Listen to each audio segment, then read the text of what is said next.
If you're one of the nearly 3 million Australians who are above age 67 and receiving some form of government pension, the word deeming may come up in conversation about your pension eligibility. Deeming does sound like a technical term, and there is some confusion about what role deeming plays in someone's age pension eligibility. Now, as a financial planner, I've heard many different misconceptions.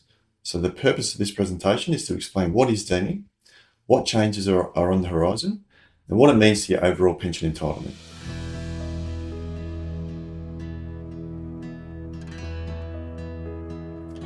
My name is Shaun Jones, and I'm a financial planner at About Retirement, and you're watching About Retirement TV. If you're planning for retirement or already retired, you've come to the right place.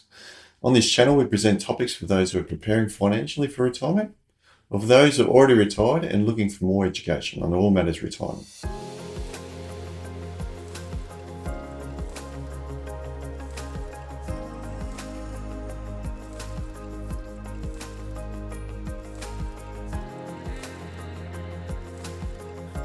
Now, as most people are aware, Centrelink can provide full age pension, part age pension, or no age pension for people 67 and above. Now, this depends on your ability to pay for your own retirement. They will assess your overall financial means applying two tests, the asset test and the income test, and whichever provides a lower assessment or fortnightly payment, they will use. Now, if you're receiving no age pension, it just means you've got too much assets or income above their allowable thresholds. And most Australians who are receiving part age pension are caught under the asset test, which is in part to the generous thresholds that apply to the income test, and also the low deeming rates since the COVID period. Now, essentially, Centrelink uses the process called deeming for the purposes of the income test only. Now, this helps determine your assumed investment earnings on financial assets like your bank savings, term deposits, most account-based pension accounts, superannuation from age 67, and also other investments like direct shares, ETFs, and managed investments. There are other assets that get deemed, but it's important to know that deeming doesn't apply to things like your family home or other investment properties, lifestyle assets like your car, home contents caravan, and also superannuation under the age 67 doesn't get deemed. More information on what assets are deemed can be found on the Services Australia website. So when Centrelink look at your direct shares, your bank savings, account-based pension and other financial assets, they don't care what earnings you may be receiving. So whether you're getting 10%, 20%, negative 20%, it doesn't matter for the purposes of the income test. Also for account-based pension holders, it doesn't matter what pension income you're drawing and paying yourself in retirement. So let's take a look at these deeming rates. And as I mentioned from my recent video on what's changing from July 2024, deeming rates have been frozen since year 2020. But are now set to rise from mid-September 2025. So as shown in this table, for both single and couple pensioners, the deeming rates will rise by 0.5% from September 25. So as inflation has eased, the government has indicated that deeming rates gradually will return to pre-pandemic rates, with the next adjustment likely to take place from March 2026. Now, to give you some idea of the pre-pandemic deeming rates, in the year 2018-2019, the rate ranged from 1.75 to 3.25% for the higher thresholds.